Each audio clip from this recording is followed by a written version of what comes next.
Yeah, can I start? Yes, yes. Okay. So, a very good evening to one and all.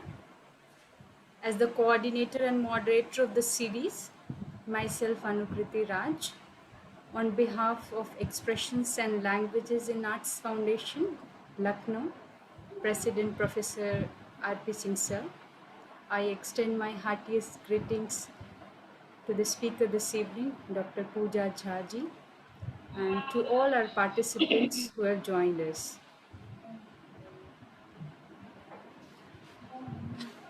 So,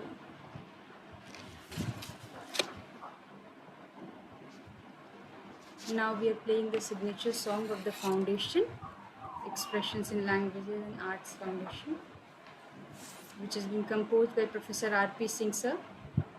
So it is being played here for your kind attention and reception.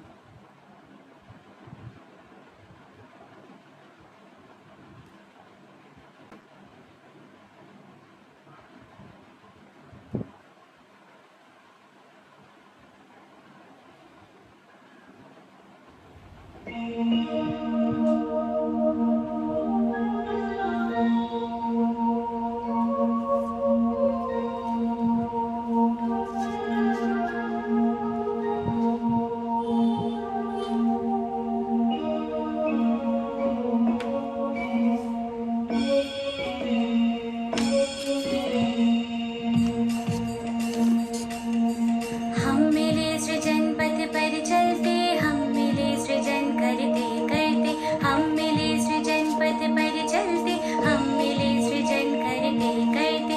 सत्य सृजन है नश्वर जग में, आओ सृजन करें, आओ सृजन करें, आओ सृजन करें, आओ सृजन करें।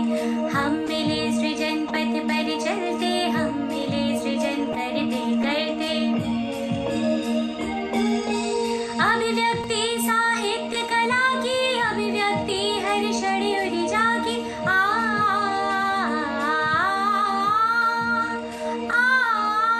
अभिव्यक्ति साहित्य कला की, अभिव्यक्ति हर षड्युग जागी। चेतन है कण रोम रंध्र सब, चेतन है कण रोम रंध्र सब। आओ सृजन करें, आओ सृजन करें, आओ सृजन करें, आओ सृजन करें। हम मिले सृजन पथ पर चलते, हम मिले सृजन करते करते। सृजन करे मिल विश्व शांति का, सृजन करे मिल मानव हित का, सृजन करे मिल विश्व शांति का, सृजन करे मिल मानव हित का, सृजन करे रुचि कौशल सुनीति का। आओ सृजन करें, आओ सृजन करें, आओ सृजन करें, आओ सृजन करें।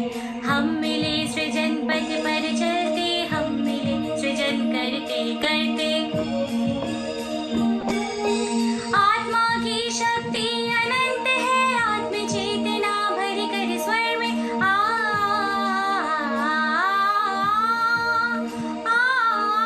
आत्मा की शक्ति अनंत है, आत्म चेतना भर कर स्वर में। अपने को जाने पहचाने, अपने को जाने पहचाने। आओ सृजन करें, आओ सृजन करें, आओ सृजन करें, आओ सृजन करें। हम मिले सृजन पथ पर चलते, हम मिले सृजन करते करते। हम मिले सृजन पथ पर चलते, हम मिले सृजन करते करते। सत्य सृजन है नश्वर जग में, आओ सृजन करें, आओ सृजन करें, आओ सृजन करें, आओ सृजन करें, आओ सृजन करें, आओ सृजन करें।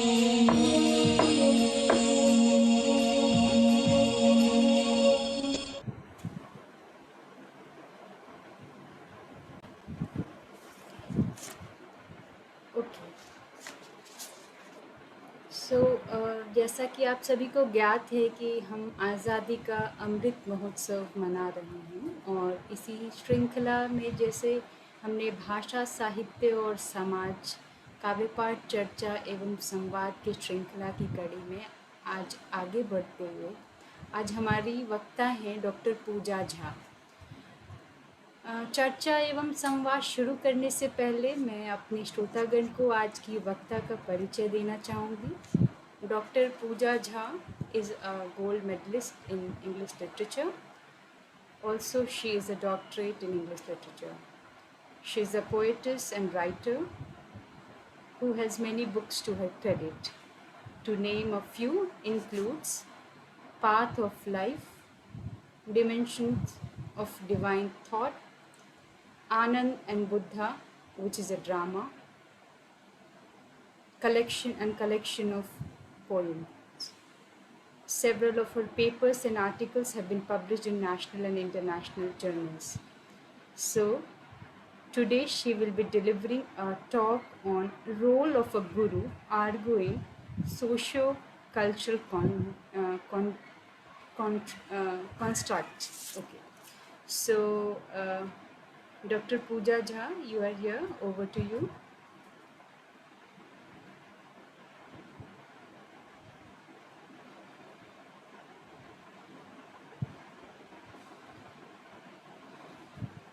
Can you hear me, Dr. Pooja?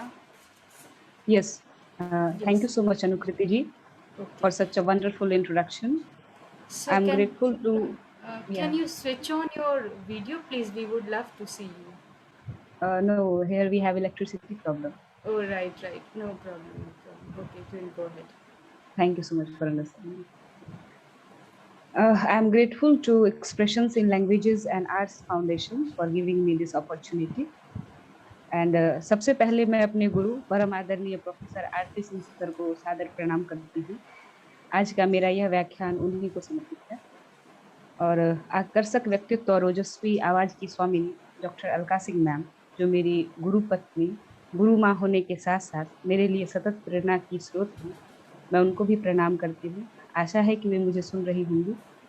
And doctor Kulwant Singh sir, जिनका विशेष स्नेह एक बड़े भाई के समान मुझे प्राप्त होता रहा है और जब भी मुझे कोई भी समस्या आई है तो मैं बिना हिचक उनके पास जाती हूँ एंड मुझे मिलता है सॉल्यूशन।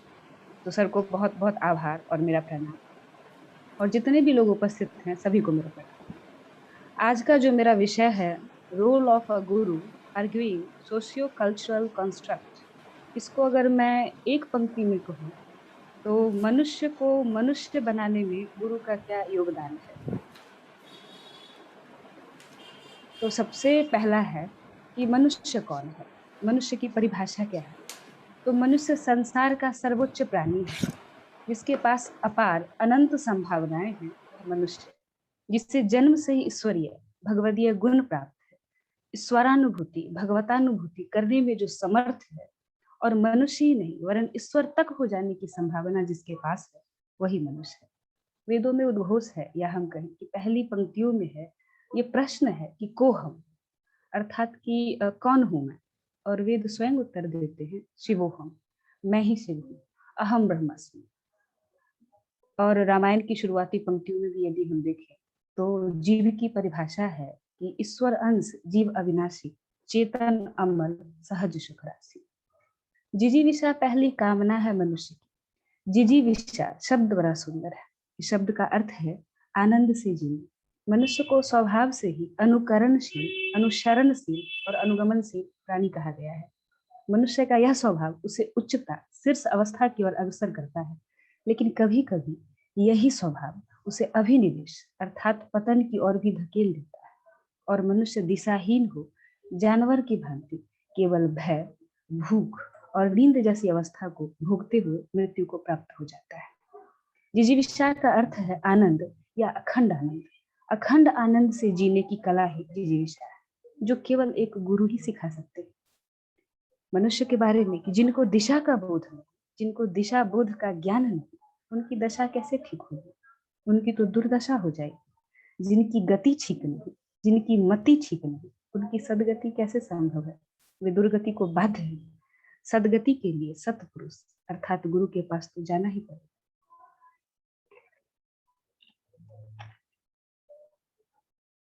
अत्यंत अभिन्न, आत्मीय और आदरणीय होते हैं गुरु। जिनके पास परंपराओं का गहन प्रबोध है वे गुरु। जो सुखद और सामायिक प्रसंग के रचयिता है वे गुरु। गुरु देवता ही नहीं, देव प्रकाशक सत्ता होते हैं। जो दुर्बोध को सुबोध करना चाहता है, यानी कि बोधगम्यता। जो कठिन को सरल, जो दुर्गम को सुगम, अप्राप्त को प्राप्त, जो दुर्गति से सुगति और जो दूर से पास करने की कला को जानता है। जो असाध्य को साध्य बना देते, जो मन प्रेरित, मन लक्षित, मन इच्छित, मन इंगित भाव जाने वो गुरु है। जो मनोरथ जाने, मन इच्छा जाने, मनोकामना जाने, जिसके पास चित्त की चंचलता का अस्थायी समाधान है वे गुरु है। जो सकल रूपांतरण, सघन रूपांतरण और पूर्ण रूपांतरण करा देने में समर्थ है वह गुरु है। जो पदार्थ में प्रसन्नता नहीं खोजते, जो वस्तु की बहुलता में वैभव नहीं देखते, जो संकल्प की सिद्धि, प्रयोजन की पूर्ति और जीवन को सार्थक बनाने के लिए सही सलाह दे सकते हैं वही गुरु। जिनके पास हर एक शंका का समाधान है, जिनके पास हर एक प्रश्न का उत्तर है और जो हर एक पहेली का हल जानते हैं वही गुरु। गुरु तत्वदर्शी, काल के पार और संभवतः त्रिकालदर्शी होते हैं। वे देखते ही प्रकृति के अनुसार साधना बता देंगे। जैसे एक गुरु जैसे कि हम एग्जाम्पल के तौर पे ले सकते हैं चाणक्य। उसने गरुड़िए के बच्चे को देखा, उसकी बाह पकड़ ली और आदेश दिया कि तू शासक बन जा, और वह बन गया। गुरु उपाय का भी नाम है। शास्त्रों ने कहा है कि अनेक उपायों में एक उपाय गुरु भी है। जब आपके पास कोई उपाय न मिले तो शास्त्र आज्ञा है कि गुरु के पास जाए।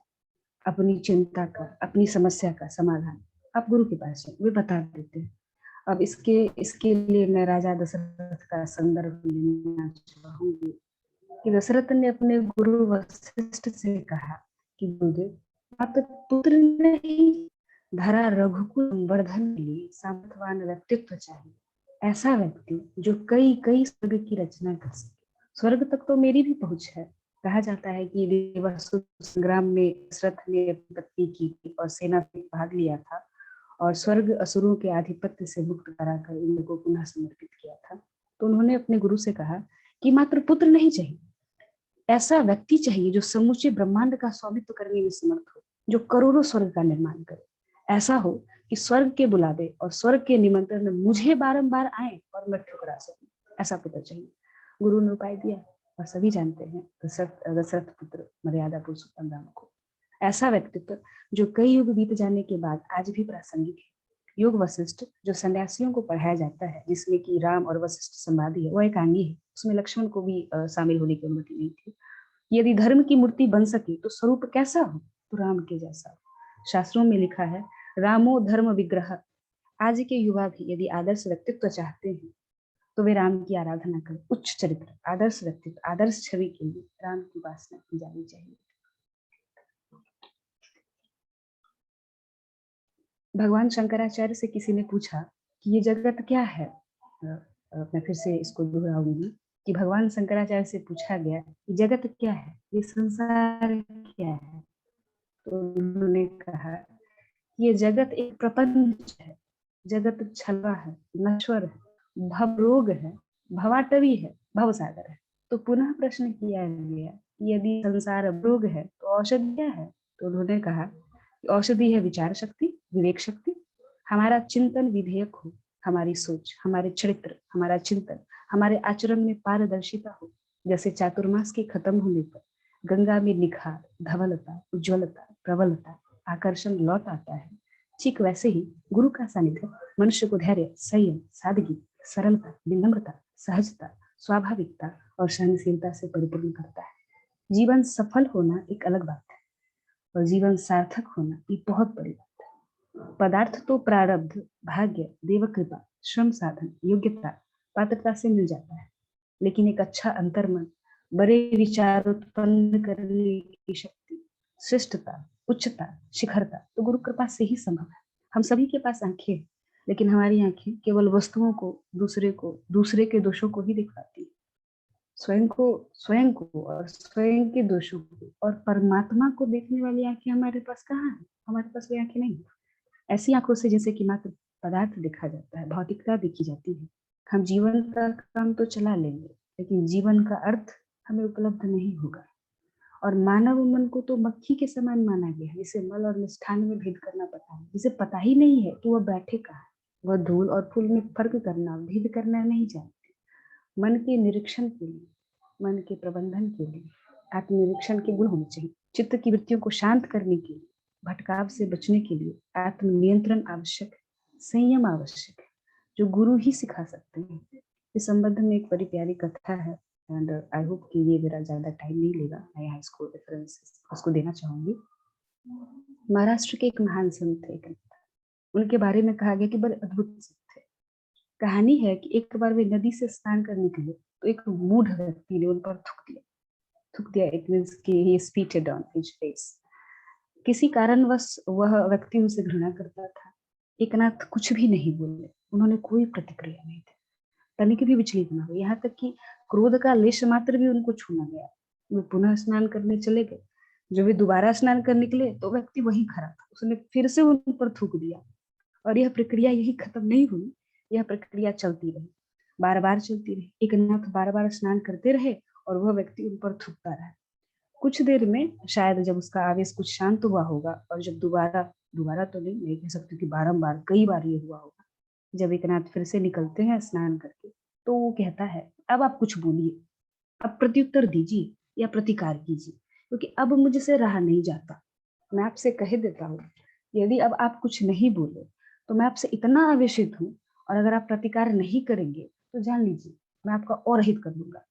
तब एकनाथ के बारे में कहा गया है, ये बड़ी चर्चित कहानी। उन्होंने मुस्कुरा के कहा कि महानुभाव, 3 बातें हैं, यदि आप उत्तर ही सुनना चाहते हैं तो सुनिए।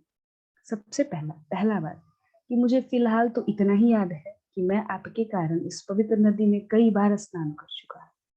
दूसरा, अवश्य कोई ऐसी भावना है आपके पास, कोई ऐसा द्वेष है, ऐसा आवेश, ऐसी घृणा, ऐसा अपमान या ऐसा तिरस्कार है जो आप अपने हृदय में मेरे लिए बैठे हैं। मुझे बड़ा दुख है, वह प्रचंड भावावेश जो घृणा से परिपूर्ण व पोषित है, वह मेरे किसी काम का नहीं है, मेरे द्वारा ग्रहण करने योग्य नहीं है। और क्योंकि यह मेरे किसी काम का नहीं है तो मैं इसे न ले सका, इसका मुझे ज्यादा दुख है। और तीसरा कि मेरा जीवन तो एकांकी है, मैं समाज से पालित व पोषित होता हूँ, मैं आज तक समाज के लिए कुछ न कर सका, ऐसा मुझे भान होता है। आप जिस समाज से आए हैं, आपका यह आचरण प्रत्यक्ष प्रमाण है कि वहाँ आप ही जैसे और भी आवेशित लोग होंगे। तो आपसे मेरी प्रार्थना है कि मैं तो यहीं बैठा, और भी कुछ करना या कहना आप चाहें तो कर सकते हैं, कि मेरा यह शरीर कुछ काम आ जाए और आपका आवेश शायद थोड़ा सा कम हो जाए। I hope कि I have a little more time and I would like to speak something else. एक छोटी सी कहानी संयम के बारे में और है। ये कहानी है पूर्ण की। पूर्ण बुद्ध के शिष्यों में से एक था। जब वह देशाटन का अर्थ है कि वह उनसे कहने के लिए, I hope everybody is understanding and I don't need to explain, कि जब वह देशाटन करने की आज्ञा लेने बुद्ध के पास गया तो बुद्ध ने उसे कहा कि पूर्ण तू मत जा, तू बहुत सीधा है। वो बड़ा सीधा था, बड़ा भोला वाला। बुद्ध के सारे शिष्यों में वो सबसे ज्यादा भोला था। तो बुद्ध ने कहा कि पूर्ण तू मत जा, तू बहुत सीधा है, संसार के लोग बहुत खतरनाक है, वे तुम्हें गालियां देंगे तो तुम क्या करोगे? तो पूर्ण ने कहा कि महाबोधि, वे मुझे गालियां देंगे तो मैं स्वयं को धन्य समझूंगा कि बस गालियां देते, मारते तो नहीं है। तो बुद्ध ने पुनः पूछा, यदि मारेंगे तो क्या करोगे? पूर्ण का जवाब था, तब भी ठीक ही है, मैं समझूंगा कि वे बस मारते हैं, मार ही नहीं देते। बुद्ध ने कहा कि बस एक प्रश्न और, अगर वे मार ही डालें तो क्या होगा? तो पूर्ण ने कहा कि और क्या होगा, देह छूट जाएगी, अच्छा ही होगा। यदि देह रहेगी तो भूल चूक तो होती रहेगी। तो कहा जाता है कि बुद्ध ने कहा कि जाओ पूर्ण, तुम कहीं भी जाओ, जहां जाओगे मित्र ही पाओगे। तो ये 2 कहानियों को मैंने जो यहाँ पुटअप किया है, उसका अर्थ ये है कि संयम और धैर्य महाशक्ति है। संयम सुंदरता की जननी है। जहाँ ज्ञान है, संयम वहीं से आता है। जिसके पास संयम है उसकी नीति, चरित्र बल, ज्ञान बल, सत्य बल, धर्म बल स्वतः ही आएंगे। भय, भ्रम, दुविधा, द्वेष, द्वंद्व, कलेश का वहां कोई स्थान नहीं, कोई उसे छू भी नहीं सकते। जिसके पास संयम है, उसके पास रूप है, मुग्धता है, लावण्य है, तेज है, ओज है, वे स्वयं ही आ जाते हैं। और विपरीत परिस्थितियों में भी शांत रहना, सौम्य, संतुलित, संयमित बने रहना, ये मात्र गुरु ही सिखा सकते हैं। शास्त्र के वचन है, कोई भी व्यक्ति संयमित मनुष्य का नाश या आहत नहीं कर सकती, और यदि ऐसा होता है तो उसका कारण मनुष्य की अज्ञानता या उसकी अजानता है। अज्ञानता संशय से आता है, और संशय हमारे प्रमाद, हमारे अहंकार से आता है। संशय आत्मा विनश्यति। गुरु एक व्यक्ति जैसा दिखता अवश्य है, परंतु वह एक व्यक्ति नहीं, परमात्मा है, परम सत्ता है। अंधकार से भरे हृदय के लिए उजास है, प्रकाश है। गुरु तत्व आपके भीतर संशय नहीं रहने देता, यह प्रमाद का भंजन कर देता है। गुरु एक विधि है, गुरु विधान है, या हम कहें गुरु परंपरा है, जो अवसाद से आनंद और अल्पता से अनंतता की ओर चलना सिखाते। यही गुरु है, या यही गुरु की परिभाषा है। हम हर वक्त मिलते हैं खुद की कामनाओं से, खुद की लालसाओं से, अपनी अभिप्साओं से। हम खुद से कहाँ मिलते हैं? आत्मसंवाद की कला, आत्म साक्षात्कार की कला मात्र गुरु ही सिखा सकते हैं। गुरु के प्रति समर्पित हुए बिना मनुष्य आत्म साक्षात्कार की कला को नहीं सीख सकता, और जब तक आत्म साक्षात्कार संभव नहीं, तब तक परमात्मा का साक्षात्कार कहाँ संभव है? नानक ने अपने मंदिरों को गुरुद्वारा कहा है। गुरुद्वार, ये बड़ा सुंदर शब्द है, और अगर मैं अपने शब्दों में इसको थोड़ा सा और कहूँ तो ये मेरे लिए बड़ा कीमती शब्द है। अर्थ है कि गुरु तो सिर्फ द्वार है, परमात्मा मंदिर है, और मंदिर में प्रवेश के लिए द्वार से गुजरना ही पड़ेगा। द्वार पर झुकेंगे और झुकना सीखेंगे। पुराने मंदिरों के द्वार बड़े छोटे होते हैं। आप लोगों ने देखा होगा कि जो भी पुराना, बहुत पुराना मंदिर है, उसके द्वार बड़े छोटे, झुक के जाना पड़ता है। वे प्रतीक थे कि मंदिर में प्रवेश यानी कि परमात्मा तक पहुंचने के लिए झुककर जाना पड़ेगा। झुकना यानी कि समर्पण, पूर्ण समर्पण।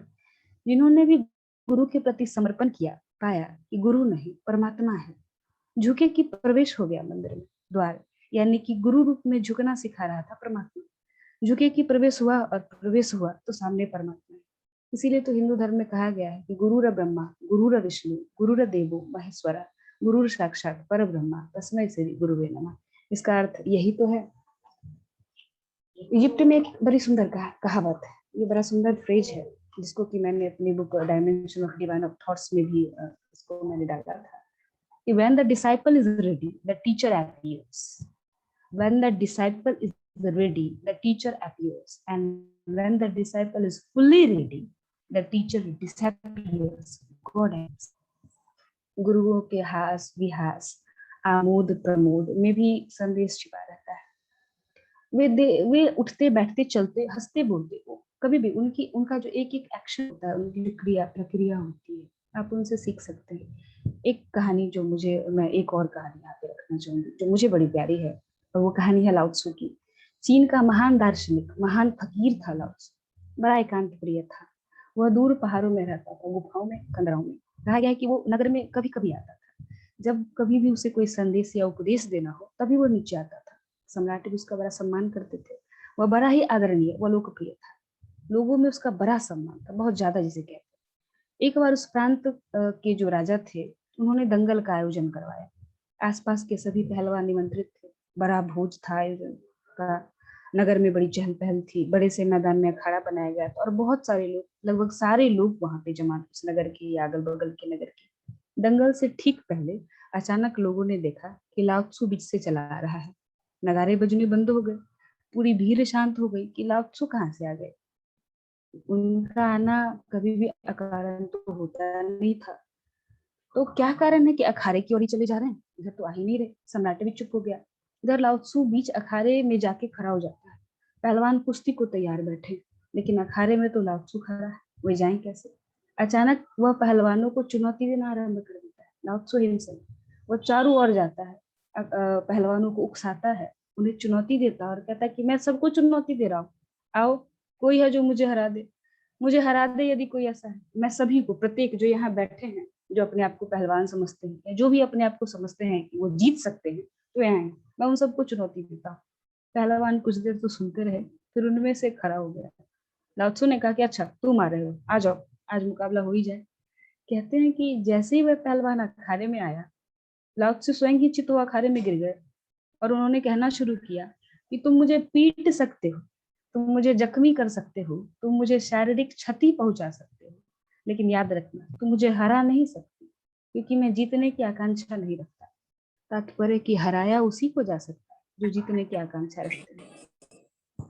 अंत में, न गुरुरोधिकं तत्त्वं न गुरुरोधिकं तपः तत्व ज्ञानात् परं नास्ति तस्मै श्री गुरुवे। इसका अर्थ यह है कि गुरु से बढ़कर कोई तप नहीं, गुरु से बढ़कर कोई तत्व नहीं, तत्व और तत्व ज्ञान से परे कुछ भी नहीं। ऐसे गुरु को मेरा प्रणाम है। I hope Anukriti you are there. Yes. Thank you so much, Dr. Pooja ji. It was really very nice to hear you. और अगर आप कुछ और स्टोरीज हमारे साथ शेयर करना चाहते हैं तो please we would love to have it because बहुत अच्छे से. क्यों नहीं? Yes, please. I would like to speak something else because I thought that we are running out of time. No. We could, you could take 5 more minutes, please. Okay. तो one more point. Nanak की कहानी मुझे बड़ी प्रिय है। नानक के बारे में एक बार है कि जैसे कि मैंने अभी तुरंत कहा कि उनकी क्रिया, उनकी कोई भी प्रक्रिया, उनका रहन सहन, उनका उठना, उनका बैठना, गुरुओं का सोना, ये कुछ सिखा देता है। तो नानक के बारे में है कि एक बार वे मंदिरों की ओर पैर करके सोए हुए थे, तो लोग जमा हो गए, बहुत सारे लोग, और उन्होंने कहना शुरू किया कि देखो कैसा पागल आदमी है, मंदिरों की ओर पैर करके सोता है। तो नानक की इतना ज्यादा शोर शराबा हुआ कि नानक की नींद खुल गई।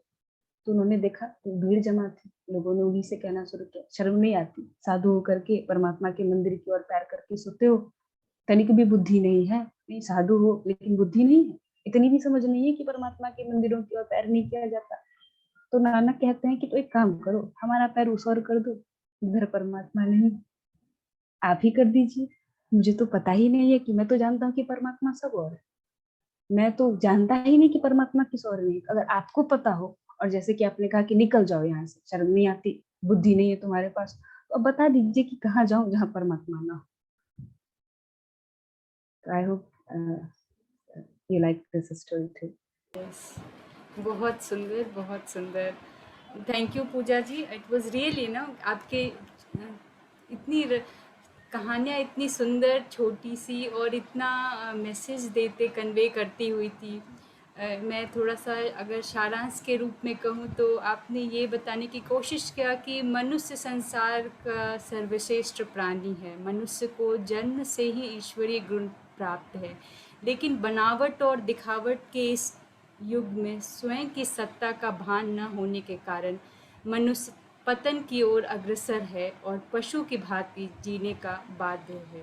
मनुष्य की इसी दुर्गति में रक्षा मात्र एक सच्चा गुरु ही कर सकता है. आपने बहुत सुंदर से राजा दशरथ से शुरू करते हुए योग वशिष्ठ की बात कही है ना, जिन्होंने, और आदि शंकराचार्य गुरु की बात कही आपने. जीवन का आपने महत्व बताया कि जीवन का सफल होना और सार्थक होना में बहुत अंतर है, और एक सार्थक जीवन बिना गुरु का संभव नहीं है. हमें एक गुरु की मार्गदर्शक, उनके पथ पे, उनके बताए हुए वचनों पे, और जैसे कि हमने वो बात करें तो हमारी पुरुषार्थ जो होती है, वो जो चार हमारी पुरुषार्थ जो सनातन धर्म के अनुसार जो चार, यस, वो अर्थ काम वो लोभ एंड मोक्ष, ये जो चीज़ हैं, ये इसकी समझ जो है ना वो गुरु के बिना नहीं है. आपने जो बोला कि वो मंदिर का जो दरवाजा है ना वो गुरु है. जिस दिन झुक गया सर है ना, वो जो ईगो है वो हम जिस दिन लेट गो करते हैं, then only you could reach, और जो आपकी मंजिल है, जो आपका आत्मज्ञान है और परमात्मा का साक्षात्कार तभी संभव है. सो बहुत ही सुंदर. और थैंक यू सो मच अनुकृति. आपने बहुत सुंदर से वर्णन किया कि सद्गुरु के सद्गति जो है वो बिना गुरु के संभव नहीं है. और हमारे इसी जैसे कि हमारे साथ अलका मैडम और आरपी सिंह सर हमेशा जुड़े रहते हैं, और ये एक सच्चे गुरु का मार्गदर्शन ऐसा ही होता है जैसे मैम और सर के से आशीर्वाद की अपेक्षा है. यस, हम लोग को बहुत अपेक्षा है, और सर का और मैम. क्या 2 मिनट समय है, मैं कुछ कह सकता हूँ? Okay, we are, I think, just a second, we'll be ending the meeting in. It's all right. Okay, you could say. Okay. Take 2 minutes, not more than that, please. Yes, please. Uh, yes, please unmute and say. Yes, Dr. Thank you. Hari. I thought Yes. The time is over now. Okay, बहुत सुंदर doctor पूजा झा जी का व्याख्यान था और मैं एला foundation को ढेर सारी शुभकामनाएं देता हूँ। आज मेरे साथ दो विचित्र घटनाएं घटी। आज सुबह मैंने चित्रलेखा उपन्यास फिर से एक बार समाप्त किया। चित्रलेखा मेरे जीवन की सबसे सुंदर रचना है। भगवती चरण वर्मा जी ने लिखा है। यहाँ जितने भी श्रोतागण हैं, तमाम श्रोतागण ने पढ़ा होगा चित्रलेखा उपन्यास। चित्रलेखा उपन्यास पर एक फिल्म भी बनी है, बहुत ही खूबसूरत फिल्म है।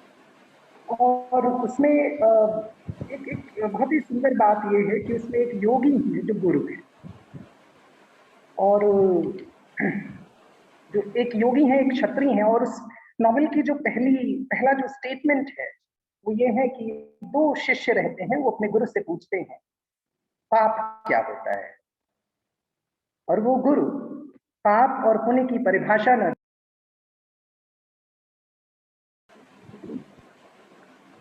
वो गुरु पाप और पुण्य की परिभाषा न दे करके उन शिष्यों से कहते हैं कि बेहतर होगा, कहीं सार्थक होगा कि आप स्वयं अपने जीवन में इसे अनुभव करें। तो एक शिष्य को वो एक योगी के पास भेजते हैं, कुमारगिरि के पास, और दूसरे को वो एक क्षत्रिय के पास भेजते हैं। With the passage of time उनके वो शिष्य ये अवलोकन करते हैं कि योगी किस तरीके से रह करके समय के साथ साथ योगी अपने पद से गिरते हैं, अपने गुण से गिरते हैं। एक शिष्य को ऐसा लगता है, और एक शिष्य ये देखता है कि किस तरीके से जो क्षत्रिय है वो एक नर्तकी के प्रेम में इतना आसन्न है, इतना इस तरीके से आसक्त है कि वो सब कुछ त्यागने के लिए तैयार है। एक जो गृहस्थ है, एक योग क्षत्रिय जो है वो योगी बनने के लिए तैयार है, और उसके विपरीत जो योगी है वो गृहस्थ कर्म में आना चाहता है। वो उस नर्तकी से, चित्रलेखा से संसर्ग करना चाहता है। तो अंत जब होता है इस नॉवेल का, तो एक बड़ा सुंदर सा सवाल है। जब वो शिष्य आते हैं फिर से गुरु के पास, तो गुरु गुरु पूछते हैं कि अब बताओ पाप और पुण्य क्या है। तो उनका उत्तर होता है, और वो पूछते हैं कि तुम्हारा अनुभव क्या है, क्या कौन ज्यादा गलत है, क्षत्रिय है या योगी ज्यादा गलत है। तो कुमारगिरि के पास जो शिष्य है वो कहता है कुमारगिरि गलत नहीं है, और जो क्षत्रिय के पास शिष्य है वो कहता है क्षत्रिय गलत नहीं है, कुमारगिरि ज्यादा गलत है। वो दोनों एक दूसरे को मतलब अन्य को आरोपित करते हैं। और गुरु कहते हैं हम जीवन में, उस नॉवल का ये अंत है, हम जीवन में न पाप करते हैं न पुण्य करते हैं, हम वो करते हैं जो समय हमसे करवाता है। तो कहने का मतलब है ये जो पाप और पुण्य कैटेगरीज हैं ये बड़ी कंटिंजेंट कैटेगरीज हैं, ये सोशली कंस्ट्रक्टेड कैटेगरीज। और मैं इस मतलब बहुत विचित्र बात हुई आज आज शाम को ये व्याख्यान, सुबह मेरी उन सब चीजों को लेकर के इतना सारा सवाल। और अगली बार मैंने एक बहुत सुंदर किताब है आपस्तंभ धर्मसूत्र, संस्कृत की किताब है, और उस ग्रंथ में लिखा गया है, एक सवाल है कि अगर शिक्षा में कक्षा का क्या महत्व। मुझे लग रहा है कि मैं समय ज्यादा हो रहा है, मैं बस 1 मिनट में अपनी बात खत्म करूंगा। शिक्षा में कक्षा का क्या महत्व है,